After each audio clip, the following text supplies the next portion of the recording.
Le fait que Ibeka et Soumeilou soient déjà à la tête de l'exécutif du Mali, c'est la plus grande menace pour la démocratie au Mali et c'est la plus grande menace aussi pour l'existence même du Mali en tant que nation. Parce que ce sont des gens qui ont bâti leur carrière sur la ruse et la violence politique. En ce qui nous concerne, nous ne sommes pas du tout surpris par la répression.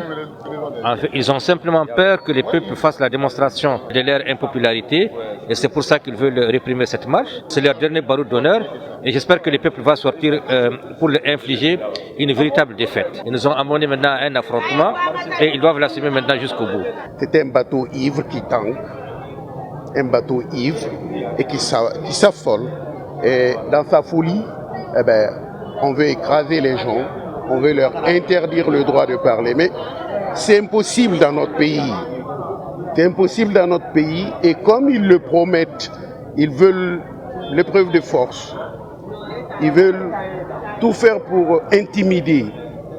Que cela soit clair, lorsqu'il s'agit des manifestations organisées en faveur de M. Ibrahim Boubacar Keïta, on ne parle pas d'état d'urgence.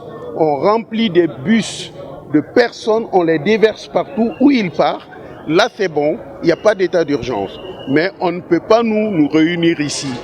On ne peut pas parler ici parce qu'ils ne veulent pas qu'on parle, mais ils nous entendront bel et bien et très fort.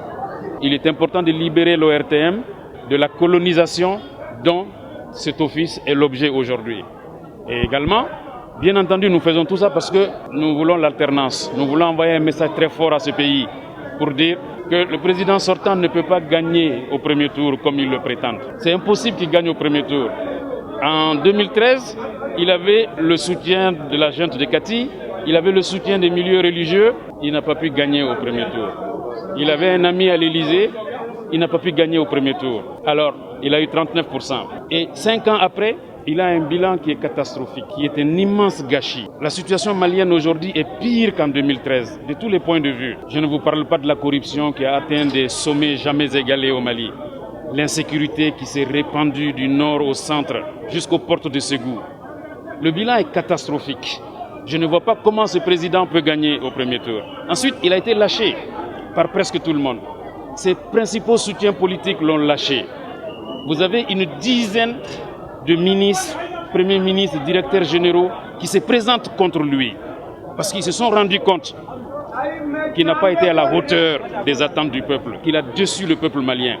Normalement, on doit nous sécuriser au lieu de mettre les policiers dehors pour nous frapper ou bien pour empêcher les manifestations. Alors, même l'autre jour, il y a la Commission nationale des droits de l'homme. Ils ont fait un communiqué pour dire que la marche est légale. Et à notre grande surprise ce matin, ils ont fait sortir les forces de l'ordre pour nous empêcher. Normalement, on doit nous dire pourquoi, c'est-à-dire le refus de cette manifestation.